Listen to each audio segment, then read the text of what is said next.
The only time Article 5 was ever invoked in NATO's history was to defend the United States after 9/11, and more than 1,000 Europeans died for us in that war. So when a congressman asked the Secretary of State point blank, "Will we defend our NATO allies if they're attacked?" he couldn't say yes. Not once. Not clearly. Not without a detour. That's not a slip of the tongue.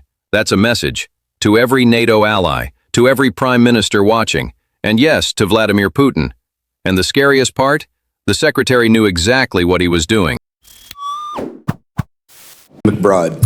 Thank you, Mr. Chairman. Thank you, Mr. Secretary, for joining us today. Like you, I attended the Munich Security Conference earlier this year, and in a meeting that I had with several European prime ministers and several of your colleagues within the administration, your colleagues recognized that NATO is both bigger and better funded today than it was 10 years ago. And I am fully willing to admit that that is a byproduct of several factors, including Putin's aggression, previous administrations, and indeed a byproduct of actions by this administration and this president's first term as well.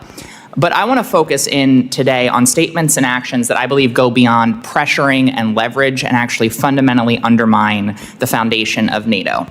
On January 21st of this year, in the president's speech in Davos, he said, we, quote, never got anything from NATO. 2 months later, the president said on Truth Social, speaking of NATO, they will do nothing for us.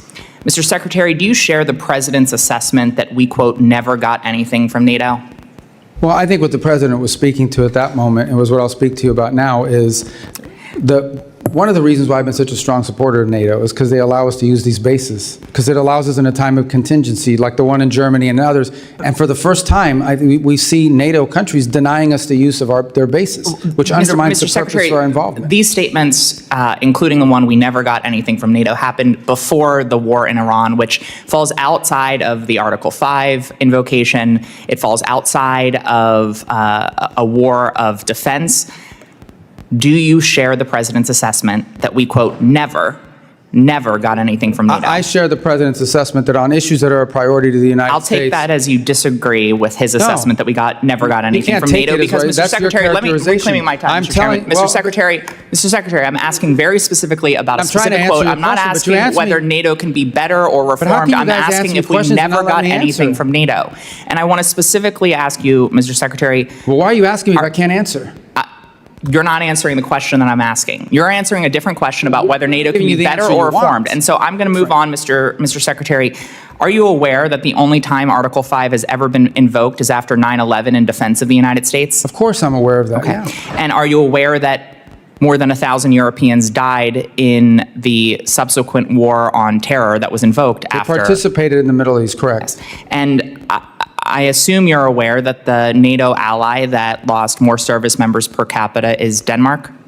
Denmark, I thought it was that the UK had suffered more. More per capita. Okay, gotcha. Okay. And I assume you're aware that Greenland is indeed part of Denmark? For now. Okay. Well, I want to focus in on Greenland. I joined the bipartisan bicameral trip to Copenhagen as the administration that you're a part of sought to seize Greenland. In the president's speech at Davos, he said, referring to Greenland, quote, you need ownership to defend it. Mr. Secretary, does the United States need to own land within NATO to defend it? And the truth be told, we are actually involved in conversations with Greenland and Denmark on the use of Greenland for collective defense for all of us. It's a key part of missile defense, but we're involved in those talks right now. So I think we're in a good place on it now. But I don't want to put stuff out there in the public record that would undermine the conversations we're having with them on it. So specifically, I'm not asking about whether we're going to do more within Greenland for our collective defense. I think all of us share that goal, including Denmark and Greenlandic people. But does the United States need to own land within NATO to defend it? That's what the president said, and that was the justification for those statements and the attempt to seize Greenland several months ago. The president's view is that it's a lot easier to defend it when you have control and complete control of it. We are obviously having conversations with both Denmark and Greenland. They are ongoing on a monthly basis now. I think we'll have pretty good news on it at some point. So I take that as you disagree with the literal words of the president of the United States, and I want to put a finer point. If we owned it, it would be easier to defend it. But that's not what he said. He said you need to own it to defend it, which fundamentally undermines the central tenet of Article 5 of NATO, which states that the parties agree that an armed attack against one or more of them in Europe or North America shall be considered an attack against all of them, and if such an armed attack occurs, each of them will assist the party or parties attacked. So sitting here with, I'm sure, many leaders across Europe within NATO and many leaders beyond, including Vladimir Putin, potentially watching the words and listening to the words that you are saying, can you reassure our NATO allies and make it clear to Vladimir Putin that if a NATO ally is attacked and Article 5 is invoked, that we will defend them? The United States is still in the NATO alliance, and we'll be there in Turkey to talk about all of these topics. The president himself will be attending the next NATO meeting of heads of state, where all these points will be made clear. We're still in NATO, but NATO needs significant changes, and the president has made that clear. And he's very disappointed in NATO. Representative Self is record. Let me tell you what actually happened in that room. Because if you walked away thinking this was just another hearing where a politician dodged some questions, you missed the most important part. What you watched was a Secretary of State being handed a clean, simple opportunity to say 4 words. Yes, we will. And choosing not to. Not once. Not after the second ask. Not after the third.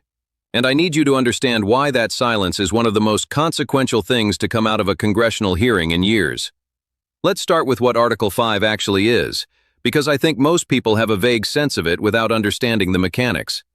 Article 5 of the NATO Treaty says that an armed attack against one member is considered an attack against all members, and that each ally will take action it deems necessary to assist the attacked party. That sentence has kept the peace in Europe for 75 years, not because it was tested repeatedly and worked every time, because every leader calculating whether to move troops across a border had to assume it was real. That's deterrence. It's not a wall, it's not a weapons system, it's a belief, specifically, the belief in the mind of a potential aggressor that the cost of action will be catastrophic. And here's the thing about beliefs.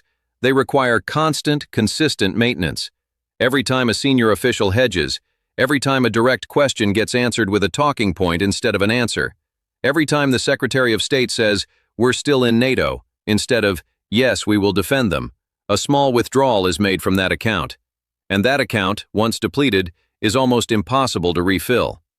Now, I went back and looked at the specific language the president used at Davos and on Truth Social, because the exact words matter here. We never got anything from NATO. And separately, they will do nothing for us. McBride asked Rubio directly, "Do you share that assessment?" What followed was one of the most revealing non-answers I've seen in a long time. Rubio pivoted to bases. He talked about how NATO allies allow the U.S. to use their military installations, how that's why he's been a supporter of the alliance. That's a real issue, I'm not dismissing it. But it wasn't the question. The question was whether the United States got nothing from NATO. And the answer, if you're willing to spend 30 seconds with history, is so obviously no that it should have taken Rubio about 3 seconds to say so. Because here's what actually happened. On September 12, 2001, NATO invoked Article 5 for the first and only time in its 75-year history. Not to defend a European country, to defend the United States.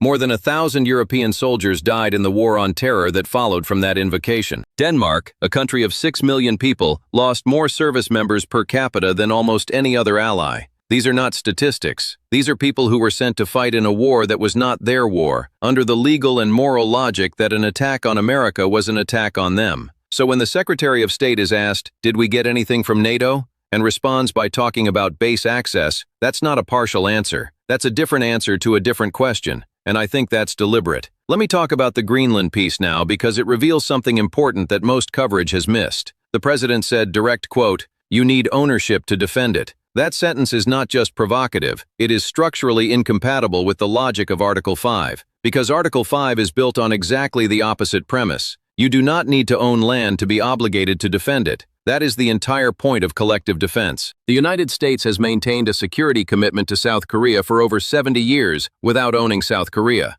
We kept Western Europe out of Soviet hands through the Cold War without owning West Germany. When the president says you need to own land to defend it, he is not making a real estate argument.